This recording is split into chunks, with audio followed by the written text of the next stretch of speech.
I do know that sometime in high school I started asking questions about my father's absence and my mother's choices, about how it was I come to live in a place where few people looked like me. A lot of the questions centered on race. Why did blacks play professional basketball but not coach it? What did that girl from school mean when she said she didn't think of me as black? Why were all the black men in action movies switchblade-wielding lunatics, except for maybe the one decent black guy, the sidekick, of course, who always seemed to end up getting killed? But I wasn't concerned only with race, it was class as well. Growing up in Indonesia, I'd seen the yawning chasm between the lives of wealthy elites and impoverished masses.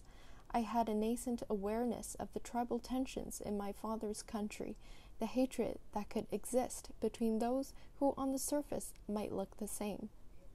I bore daily witness to the seemingly cramped lives of my grandparents, the disappointments they filled with TV and liquor and sometimes a new appliance or car. I noticed that my mother paid for her intellectual freedom with chronic financial struggles and occasional personal chaos, and I became attuned to the not-so-subtle hierarchies among my prep school classmates, mostly having to do with how much money their parents had. And then there was the unsettling fact that, despite whatever my mother might claim, the bullies, cheats, and self-promoters seemed to be doing quite well, while those she considered good and decent people seemed to get screwed an awful lot. All of this pulled me in different directions. It was as if, because of the very strangeness of my heritage and the worlds I straddled, I was from everywhere and nowhere at once, a combination of ill-fitting parts, like a platypus or some imaginary beast, confined to a fragile habitat, unsure of where I belonged, and I sensed, without fully understanding why or how, that unless I could stitch my life together and situate myself along some firm axis, I might end up in some basic way living my life alone. I didn't talk to anyone about this, certainly not my friends or family. I didn't want to hurt their feelings or stand out more than I already did, but I did find refuge in books. The reading habit was my mother's doing, instilled early in my childhood. Her go-to move anytime I complained of boredom, or when she couldn't afford to send me to the international school in Indonesia, or when I had to accompany her to the office because she didn't have a babysitter. "Go read a book," she would say. "Then come back and tell me something you learned." There were a few years when I lived with my grandparents in Hawaii while my mother continued her work in Indonesia and raised my younger sister Maya. Without my mother around to nag me, I didn't learn as much, as my grades readily attested. Then, around 10th grade, that changed.